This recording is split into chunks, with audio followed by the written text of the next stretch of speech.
السلام علیکم ورحمۃ اللہ وبرکاتہ۔ آج کی کہانی کچھ یوں ہے۔ بے گناہ بادشاہ۔ بہت وقت پہلے ایک دور دراز سلطنت میں ایک نیک دل اور انصاف پسند بادشاہ حکومت کرتا تھا۔ اس بادشاہ کی سلطنت خوشحال اور رویہ مطمئن تھے۔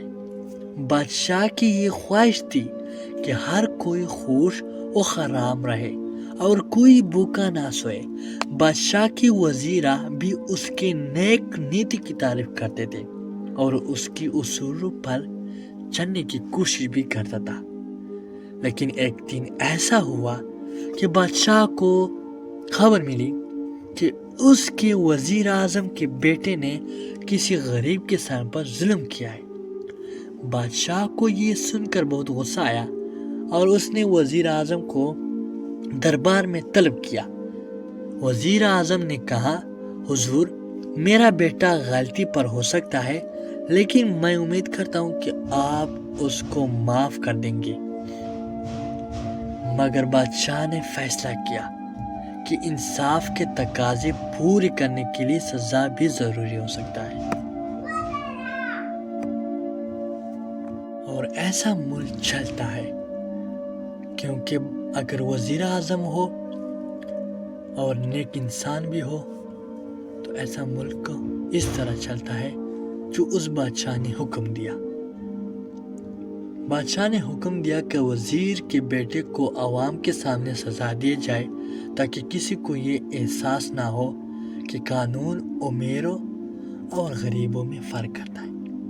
وزیر اعظم کو اپنے بیٹے سے بہت محبت کرتی تھی، لیکن اس نے بادشاہ کے فیصلے کو تسلیم کیا اور اپنے بیٹے کو سزا دلائی۔ اس کو کہتے ہیں بادشاہ اور اس کو کہتے ہیں وزیر اعظم۔ بادشاہ نے انصاف عوام میں بہت مشہور کیا اور لوگ اس کو بے گناہ بادشاہ کہنے لگے کیونکہ وہ کبھی کسی کے ساتھ ناانصافی نہیں کرتا تھا، اور اسی واقعے کے بعد کوئی بھی شخص ظلم کرنے یا کسی کو حق ماننے سے ڈرنے لگا۔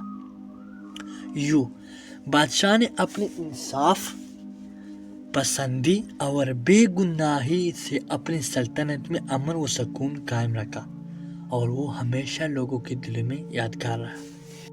تو اے منہا وائس پر خوش آمدید لوگوں، اس کہانی کا یہ مقصد ہے کہ میں آپ سے ریکویسٹ کرتا ہوں، اگر ایسا پاکستان میں وزیر اعظم ہو یا سچا لیڈر ہو، کوئی بھی ہو لیڈر، لیکن ایمانداری سے کام کرے کہ تو یہاں ملک کو چھوڑو۔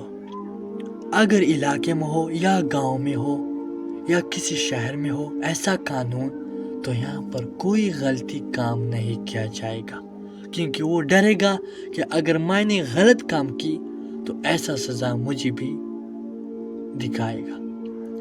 خوش رہو، انشاءاللہ میں آپ کو ایسا لاتا رہوں گا کہانی۔